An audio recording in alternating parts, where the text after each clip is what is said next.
murakoze cyane. Reka nanone mbone kano kanya ko kugira ngo mbakire mbashimira Imana.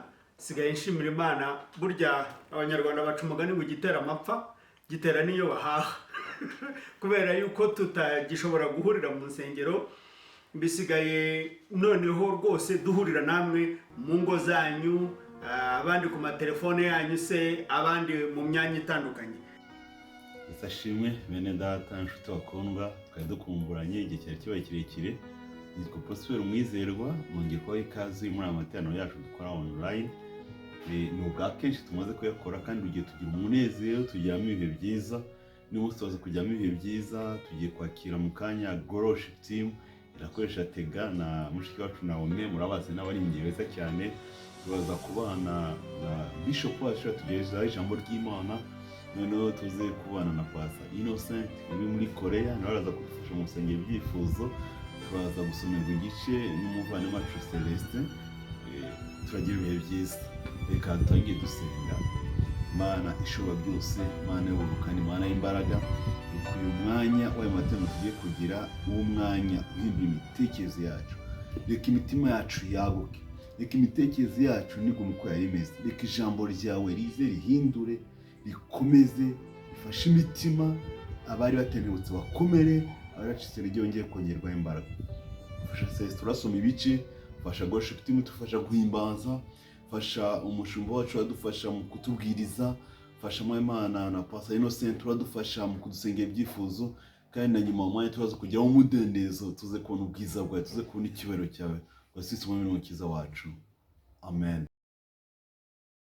Reka dutangire n'amateraniro, twakire Tega abandi ahimbaza Imana, imara kurikirwaho nuza gusoma ibice, tuze kwakira abakongera kuramya, hakurikiyeho umuvugabutumwa, tuze gusoza dusengera ibyifuzo, hanyuma haraza kubaho umudendezo. Ntimugende tutadendeze ngo tuvuge amashimwe y'ibyo Imana dukoreye muri iyi minsi.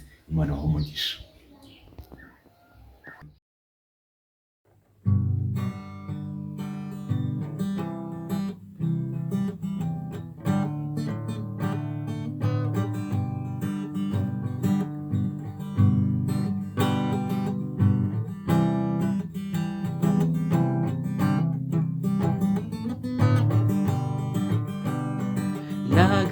Naguhimbare zamucuzi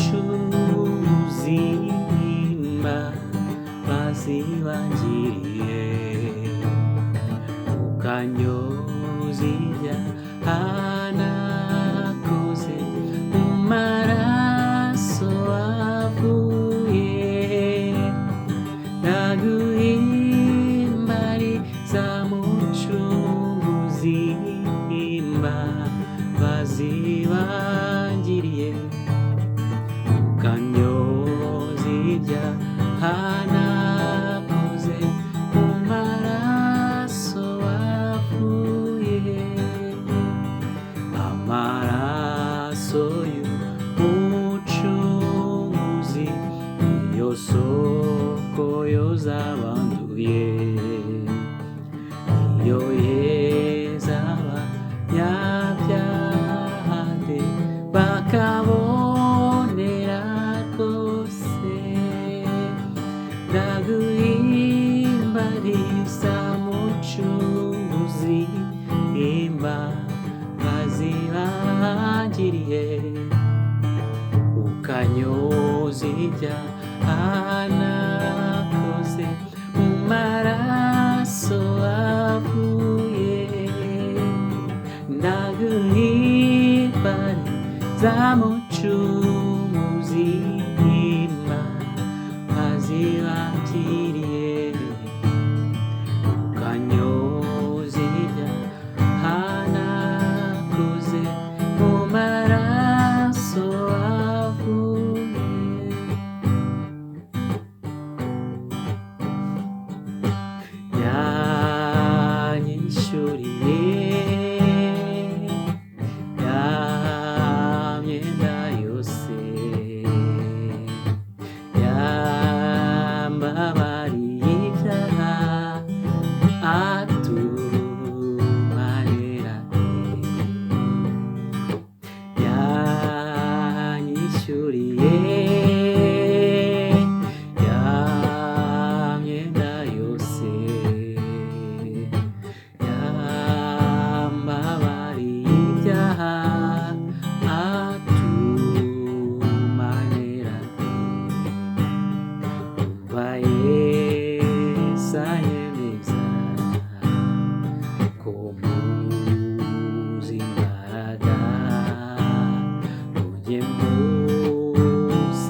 Yesu anyemeza ko mbuze imbaraga ngo njye musenge iteka ntacyo nzamuburana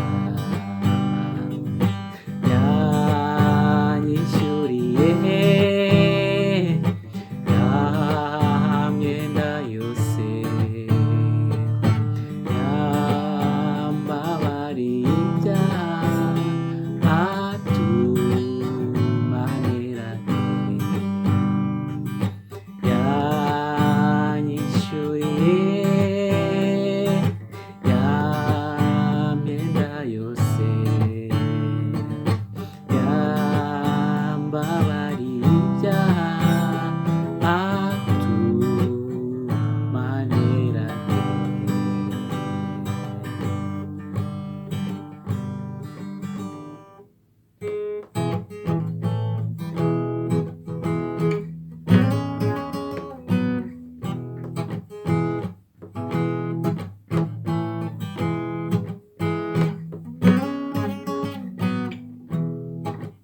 Hari imbabazi zikomeye twagiriwe na Yesu, hari uburinzi bukomeye duhabwa buri munsi. Hari imbabazi zikomeye duhabwa buri munsi. Hari uburinzi bukomeye duhabwa buri munsi. Ntidufite gutinya habe na gato, kuko ubuzima bwacu buri muri we, haba mu byago ndetse no mu makuba, aturindisha imbabazi agira. Ijambo ry'Imana tugiye gusoma turarisanga mu butumwa bwiza uko bwanditswe na Yohana igice cya 21. Turahera ku murongo wa 4. Umuseke umaze gutambika, Yesu ahagarara mu kibaya cy'inyanja, ariko abigishwa ntibamenya ko ari we. Yesu arababaza ati, yemwe bana banjye, mufite icyo kurya? Baramusubiza bati, ntacyo. Arababwira ati, nimujugunye urushundura iburyo bw'ubwato, murafata. Nuko bararujugunya, ntibaba bakibasha kurukurura kuko ifi zari nyinshi. Wa mwigisha Yesu yakundaga abwira Petero ati, ni umwami Yesu. Nuko Simoni Petero yumvishe ko ari umwami Yesu, akenyera umwenda kuko yari yambaye ubusa, yiroha mu nyanja. Ariko abandi bigishwa baza mu bwato, bakurura urushundura rurimo ifi, kuko batari kure y'inkombe, ahubwo hari nka mikono 200. Bomotse imusozi babona umuriro w'amakara n'ifi zokejeho n'umutsima. Yesu arababwira ati, nimuzane ku ifi mumaze gufata. Simoni Petero yikira mu bwato, akururira urushundura imusozi bwuzuye ifi nini 153, ariko nubwo zari nyinshi zityo urushundura ntirwacitse. Yesu arababwira ati, nimuze murye. Ntihagira n'umwe wo muri abo bigishwa be utinyuka kumubaza ati, urinde? Kuko bari bazi ko ari umwami. Yesu araza yenda umutsima arawubaha, n'ifi nazo azigenza atyo. Ubwo ni ubwa gatatu Yesu abonekera abigishwa be amaze kuzuka. Nuko bamaze kurya, Yesu abaza Simoni Petero ati, Simoni mwene Yona, urusha abandi kunkunda? Aramusubiza ati, ye mwami, uzi ko ngukunda. Aramubwira ati, ragira abana b'intama banjye. Yongera kumubaza ubwa kabiri ati, Simoni mwene Yona, urankunda? Aramusubiza ati, ye mwami, uzi ko ngukunda. Aramubwira ati, ragira intama zanjye. Amubaza ubwa gatatu ati, Simoni mwene Yona, urankunda? Petero ababazwa nuko amubajije ubwa gatatu ati urankunda? Nuko aramusubiza ati mwami, umenya byose, uzi kandi ko ngukunda. Yesu aramubwira ati ragira intama zanjye. Mwakire ijambo ry'Imana. Mu byifuzo tuza gusengera igihugu cyacu, hari abantu bafite imitima ikomeretse, hari abantu bafite imitima irwaye, urabazi twakira mu cyagihe cyo kwibuka abacu bazize jenoside, abantu bihebye badafite icyo kurya, hari abantu bacitse intege. Reka mbwise uko inshuti yanjye, hari Imana ifite imbaraga zirenze ibibazo. Niduhanga amaso ku bibazo turatakaza ibyiringiro, ariko nitujya ku musozi ibibazo biraba bitoya. Reka twegere Imana, reka dushake kubona amaso y'Imana, nituhanga amaso ku Mana ibibazo byacu birashobora kuba bitoya.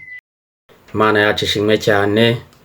Nongeye kubasuhuza kandi mbifuriza amahoro n'imigisha biva ku Mana.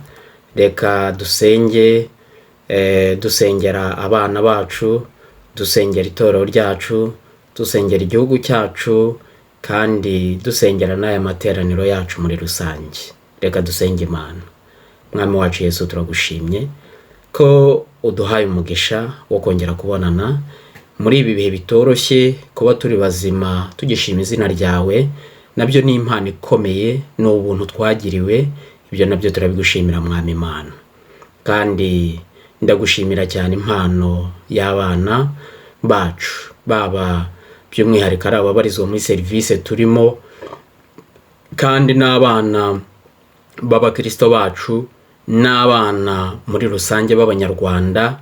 Turasengera abana ku isi yose, turasengera abana barimo be-experiencinga ibidasanzwe, aho babona papa na mama bari kumwe kuva mu gitondo kugera nijoro bitari bisanzwe.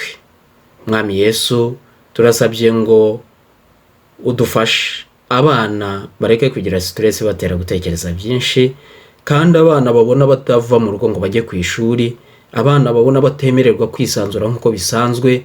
Mwami Yesu, muri ibi bihe bimeze bityo, ndasengera abana ngo ushoboze n'ababyeyi kubaha ibyo kubafasha, kugira ngo bashobore gukura badahungabanye, ahubwo bakure mu mbaraga zawe.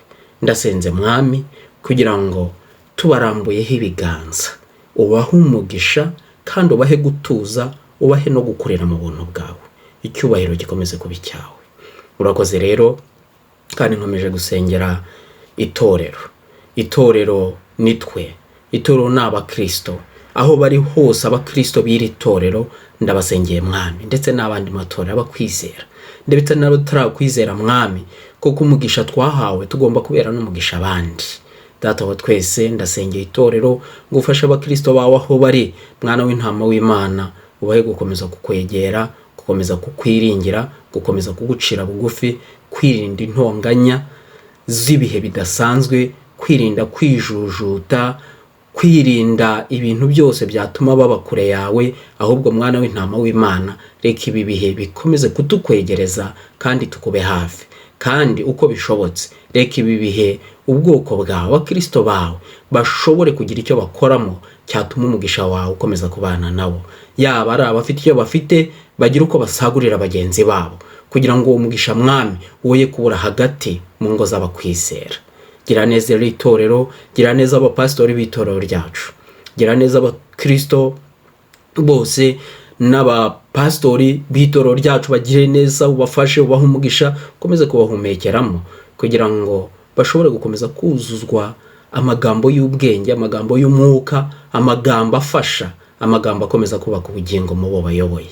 Kandi ukomeze kugira neza umwepiskopi wacu, umuhe imbaraga kandi umuhe ubuntu bwawe, akomeze kuragira uyu mukumbi, atarebana nawo amaso ku maso, ariko arebana nawo mu buryo bugiye butandukanye no mu kwizera. Ukomeze kumuha imbaraga kandi ukomeze kumugira neza muri byose. Kandi uko niko nsengeye n'abandi bepiskopi bayoboye itorero ryacu, n'abandi bayobozi bayoboye amatorero muri rusange.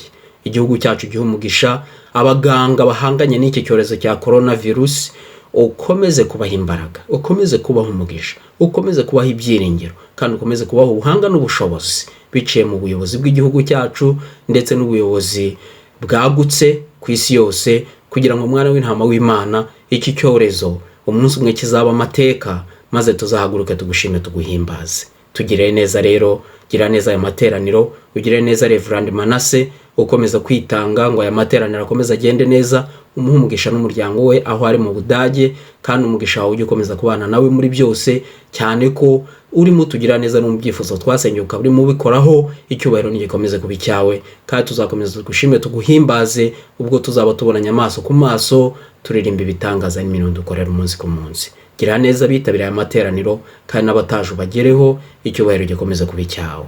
Tubyambaje byose mu izina rya Yesu Kristo umwami wacu, amen.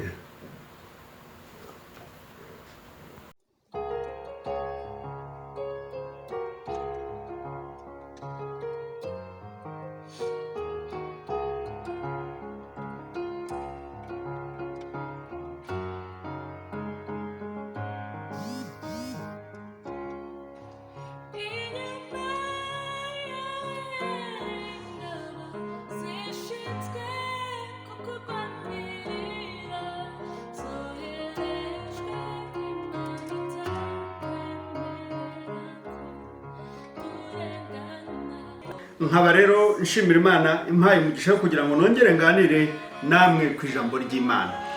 Naje gusanga ijambo ry'Imana ari ikintu gikomeye cyane cyane mu bihe bikomeye nk'ibi ngibi bya coronavirus, ubwo abantu bafungiranye mu ngo zabo bari tudafite kwisanzura nk'uko twajyaga dukora. Nendaga rero kubaganirira uyu munsi ku ijambo ryo twita amasezerano y'Imana, cyangwa se ibyanditswe byera icyo bivuga. Mbere yuko mbagerera muri Bibiliya, turaza gusoma muri Zaburi igice cya 91, ni ku murongo wa 14, wa 15 n'uwa 16. Ntabwo ndi bumare umwanya munini.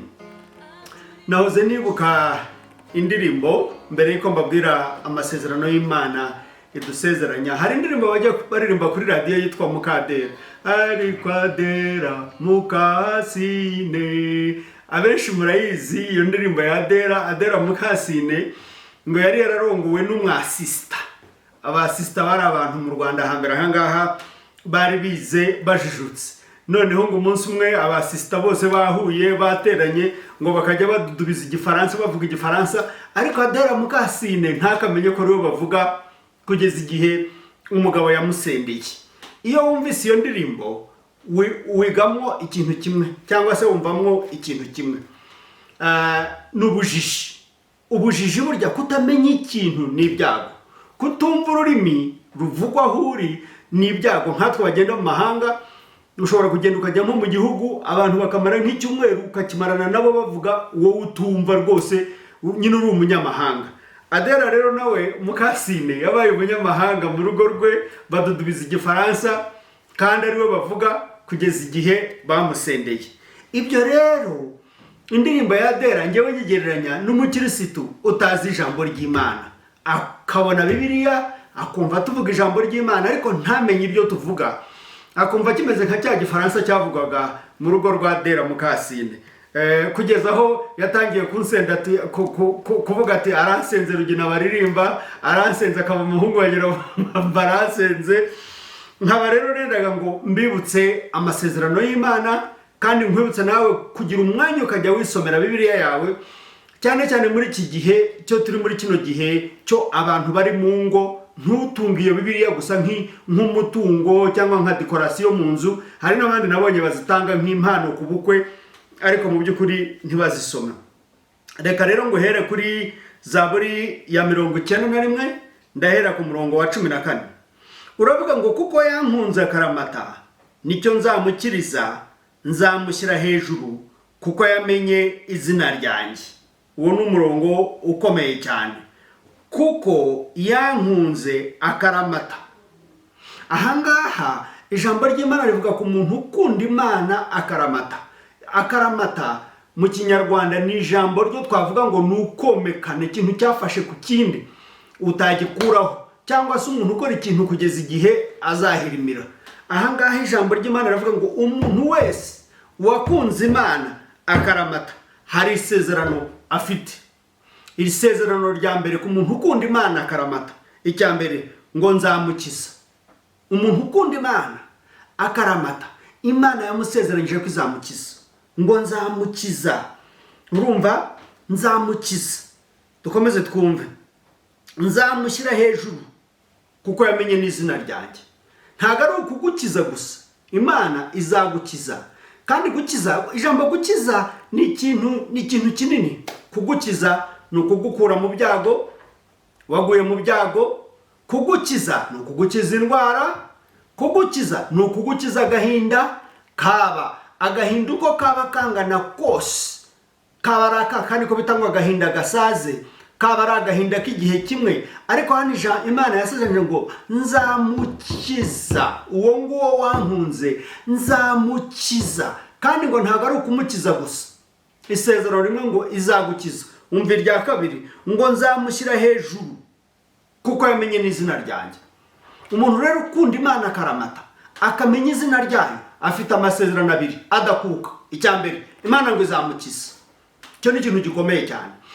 Nubwo yarwara coronavirus, Imana izamukiza. Cyo ntabwo kimenyesha nk'aba bahanuzi basigaye baraje ngo bavuga ngo mwige kwivuza, ngo nimutajya kwivuza ngo mukohereza ngo ubwamishwaro bwanyu ngo bazabasengera mu kire. Ariko niyo yarwara, Imana izamukiza ikoresheje intoki z'abaganga cyangwa se ikoresheje imiti ihari.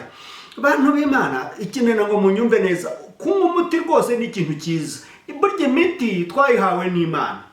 Imiti myinshi iva mu biti. Ibi biti byatewe n'Imana, byazanywe n'Imana, ntabwo byazanywe n'abantu. Abaganga ubwenge bakoresha babuhawe n'Imana, ni bagenzi bacu. Nk'uko hariho abakoze indege tugenderamo, abo turabashimira Imana.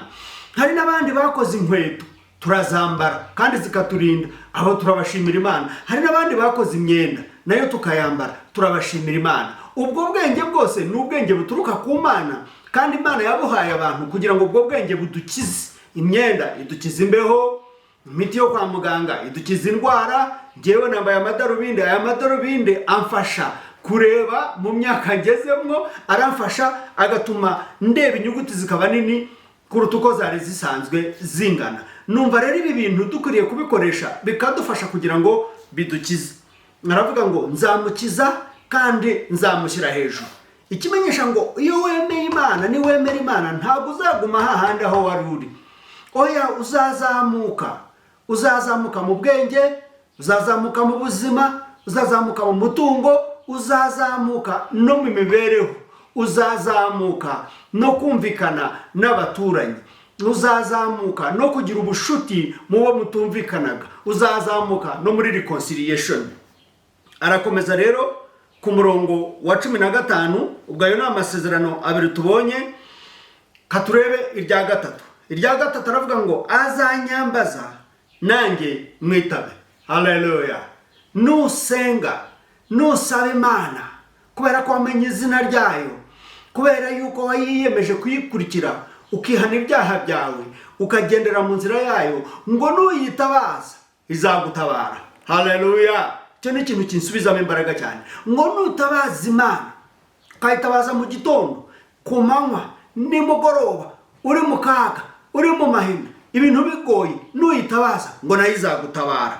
Ntabwo izakureka wenyine, ngo azantabaza nanjye nzamwitaba, nzabana nawe mu makuba no mu byago. Iryo ni isezerano rya kane. Ngo uwo nguwo wamenye Imana, uwo nguwo ukunda Imana, akagendera mu nzira yayo, nayitabaza izamutabara mu byago no mu makuba, ngo izamanuka ibane nawe. Icyo ni ikintu mpora mvuga. Nta na hamwe ijambo ry'Imana risezeranya ko ibyago bitazaza. Nta hantu na hamwe Imana isezeranya ko hatazigera habaho coronavirus.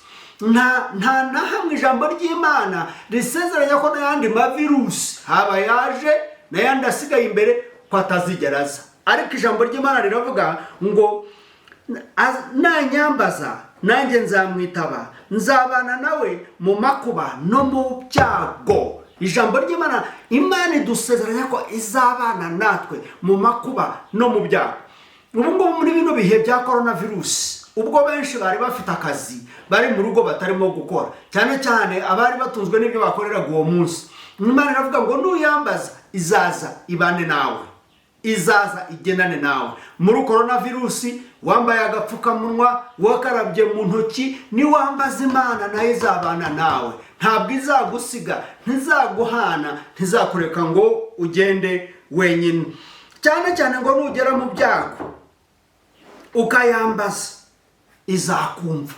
Umva irindi sezerano rya 5 ngo nzamukiza muhe n'icyubahiro. Ntago ari ukugukiza gusa ngo igusigaho wari uri, ntago ari ukubana nawe mu byago gusa ngo ikureke, izagukiza kandi ngo nirangiza iguhe n'icyubahiro. Reka turebe amasezerano ya nyuma aho ngaho, ngo tumaze kureba hafi 6 ari mu murongo wa 16 dusoza Zaburi ya 91 uhereye ku murongo wa 14. Ngo nzamuha uburame kandi nzamwereka agakiza kanjye. Cyo ni ikindi kintu. Icya 5 ngo Imana izaguha kurama. Ntabwo uzakenyuka wowe ukanyagawe, ntuzapfa ukiri mutoya, ntabwo uzapfa utareza abana bawe, ntabwo uzapfa utarongoye cyangwa utarongowe, ntabwo uzapfa utageze ku byo wasabye Imana, ahubwo ngo izaguha kurama. Ni isezerano kurama. Kubera ko abantu benshi batabizi, ntibabimenye, bituma dukenyuka. Nimureke twegere Imana tuyisabe kurama, kandi tumara kuyisaba kurama dukore ibyangombwa bituma umuntu arama. Hari abarokore nabonye n'abakirisitu muri iyi minsi baravuga ngo nimwambare agapfukamunwa, nimukarabe mu ntoki, nimwirinde. Ibyo bintu byose bamara kubitubwira, wowe ukarengaho nk'intama y'imbagwa ukajya mu nzira ukagenda wenyine, ukirundaho abantu bari, ukagira gute utirinze. Ibyo ngibyo ntabwo ari byo, kuko Imana niyo yahaye abantu ubwenge bwo kutubwira uko dukwiriye kwirinda. None wowe urishora kuko wizeye gusa, urumva ari byo. Hari n'abandi bahanuzi bateye numva muri iyi minsi ahantu hose, mu maradiyo, mu mateleviziyo, abari mu Rwanda, bari hanze y'u Rwanda, bavuga ngo ndagusengera urakira. Ariko hariho inzira zoroshye Imana yadushyiriyeho, ivuga ngo nitwirinde indwara, twirinde gutya, tugire dutya, ngo azanyambaza nanjye nzamwitaba. ngo kuko yankunze akaramata, nicyo nzamukiriza, nzamushyira hejuru kuko yamenye izina ryanjye. Azanyambaza nanjye mwitabe, nzabana nawe mu makuba no mu byago, nzamukiza muhe icyubahiro, kandi nzamuhaza uburame, kandi nzamwereka agakiza kanjye. Imana yacu ibahe umugisha. Mufata akanya ko gusoma Bibiliya zanyu, mukaziga, mugasoma, mugakurikirana aya masezerano y'Imana. Iby'Imana yadusezeranyije n'uduhagarara imbere yayo tukavuga tuti Imana, wasezeranyije ko nzarama, wasezeranyije ko ntazakenyuka, wasezeranyije ko ntazapfa ndi muto. Nitwibutse Imana amasezerano. Abanyarwanda baravuga ngo batabizi bicwa no kutabimenya. Wigwa mu batabizi, wigwa mu bicwa n'ubujiji. Fata akanya usome, iga ijambo ry'Imana. We gutwarwa n'abahanuzi, we gutwarwa n'imiyaga, we gutwarwa n'abantu bavuga ibyo batazi, kubera yuko batagize akanya ko kubisoma no kubyiga, bafashe kimwe birukankana icyo ngicyo. Fata akanya wicare mu ijambo ry'Imana, uryige, urisome, urisobanukirwe. Bizatuma utirukanka ngo twarwe n'imiyaga, ahubwo uzashikama ukurikije ijambo ry'Imana icyo rivuga. Imana yacu ibahe umugisha, ibagirire neza, ibagende imbere, ibarinde akaga, ibarinde amakuba, ibarinde indwara ya coronavirusi. Ariko namwe mwirinde, mumenye ikintu cyo bita kwirinda, mwirinde. Twe kugusengera urwaye, ahubwo irinde uburwayi. Imana ibahe umugisha. Murakoze cyane.